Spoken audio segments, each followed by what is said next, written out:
Good God, this video is gonna be scuffed as fuck. Hi, hello there. If you have viewed me on this channel before, you've known. Bleh, I can't talk. You know me as the Covin Nova. I already hate this video. So yeah, what am I doing today? I'm doing a figure review and I've never done anything like that before on the channel. So don't expect this to be quality, perfection, none of that. No, we're here for these moments right here. Yep. So what am I reviewing today? Well, I'm reviewing the Jakks Pacific 4-inch Werehog figure that came out at like what, early January, late December, something like that. And I mainly wanted to do the figure review because I don't know. I kind of just want to gush about it a bit, really. Before I actually go on about this figure, I do want to talk about like why I bought it in the first place. And that was because well, as you guys know, if you watch a lot of my videos or if you like just check out the channel, you'd see that I'm just a really huge Sonic the Hedgehog fan. And the game that introduced me to the franchise was Sonic Unleashed, given that's why I want to gush over the Werehog figure so much because it's basically my favorite form that Sonic has taken. I remember as a kid, I always wanted the Jazzwares figure because I thought it just looked so freaking cool, man. It just looks so cool. And then when I heard this was coming out, I was like, I need my son here, please. Now, unfortunately, I didn't buy like the 3 pack he comes in with like Supersonic and Soap Shoe Sonic. No, I had to buy him by himself off of eBay for like maybe 30 something dollars. And look, it was either that or I'd pay $100 for the 3 pack. Now, it was like that at the time, but then not too long after I finally got the figure in the mail, scalpers stopped selling the 3 pack for $100 and now they only sell it for $50. So that's just my luck. But whatever, he's basically the only figure I actually gave a shit about in that 3 pack anyway. Soap Shoe Sonic is literally just Sonic again, but with different shoes.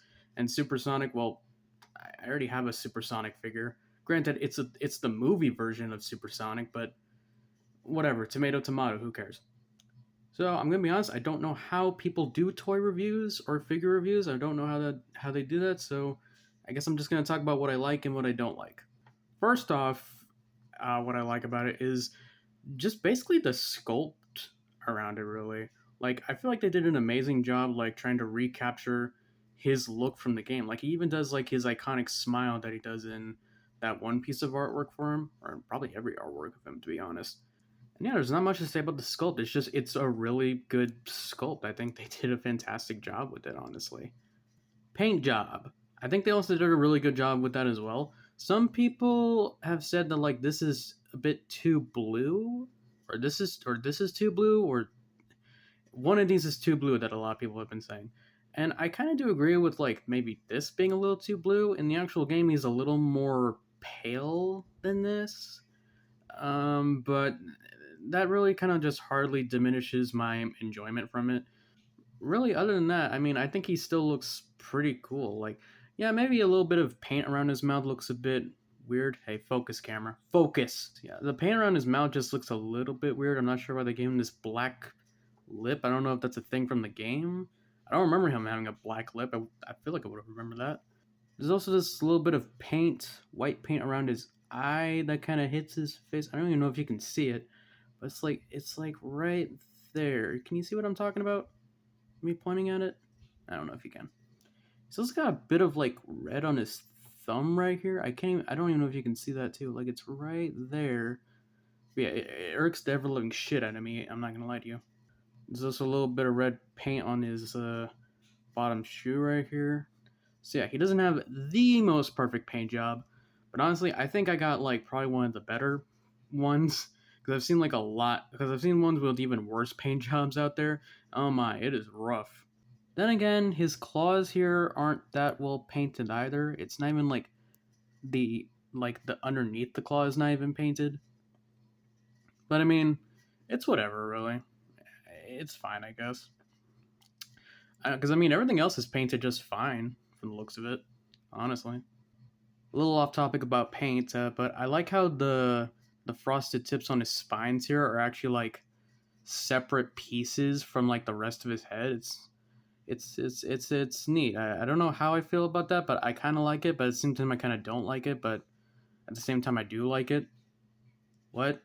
Um, Articulation. I guess we'll try to talk about that. Well, first off, with his head, it's on a ball joint, so you can move that shit around. You can get a little bit of a head tilt. He can he can kind of look up and down, sort of, kind of. Yeah.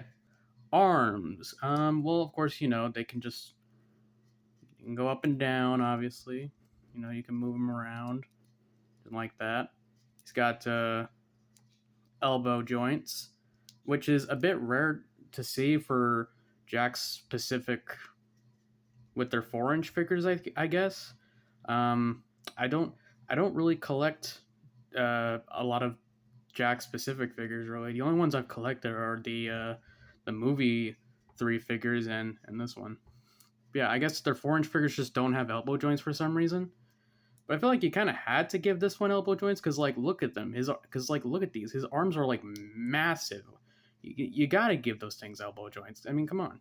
He also has hand rotation as well, which is nice to see. Unfortunately, you only got like the one hand pose. I kind of wish they went with the fist instead of like these grabby hands. But I mean, he still looks cool. I don't mind them. Legs. They can go up. They can go down. Can you go all the way back? I never actually did that before. Yeah, kind of. He can bend them knees, all right. He can bend them knees. And, he can move his. He can also like move his feet around. You can also like. He has a bit of an ankle tilt to him too. I think they're called ankle rockers. I think. I'm not sure. Correct me in the comment section. Yeah, you can like tilt them from side to side. You can tilt them up and down. Yeah. I think the only complaint I have about like the articulation with at least my figure is that this leg is a little bit loose. It's not like super loose. It's just like a little bit loose compared to this one. So it makes him a little harder to stand sometimes. But other than that, I mean, he's pretty much perfect. Oh yeah, he doesn't have anything like an ab crunch or something. I don't know if these figures are supposed to have ab crunches, but he doesn't have an ab crunch. So if that turns you off, then there you go. Now you know he doesn't have an ab crunch. So I mean, yeah, overall he has great paint, good sculpting, and great articulation. So he can do lots of neat poses and all that stuff. And that's really it. There's not really much else I can go on about. I mean, I don't have any of the older versions of the Werehog figure that I can compare it to, really. But yeah, I mean, me personally, I'm very satisfied with this figure. I think it looks awesome, and I'm really glad to have it. Because again, as a kid, I always wanted the Jazzwares one like so badly. I just thought it looked really cool. Again, Sonic Unleashed introduced me to the franchise in the first place. It wasn't the first game I played, but it did introduce me to the franchise, and I'm very happy it did. I love this franchise. It's my favorite. It just feels really cool to like have something like this now. Like the child in me is like screaming his head off that he has this. But yeah, there's not really much more I can say really. I think it's a great figure. I'd give him a 9 out of 10 personally. Like he's awesome. I couldn't ask for like a better figure really. So yeah, with that being said, that's my, small little quick review of the Jakks Pacific 4-inch Werehog figure. So if you guys like that, let me know how I can improve on doing toy reviews. Because again, I kind of did this not really knowing what I'm doing. This is very different from like trying to do handheld reviews. But yeah, with that being said, if you enjoyed the video, let me know what you thought about it and give me some constructive criticism for how I can try and do a better toy review. Yeah, and with that, I'll see y'all next time.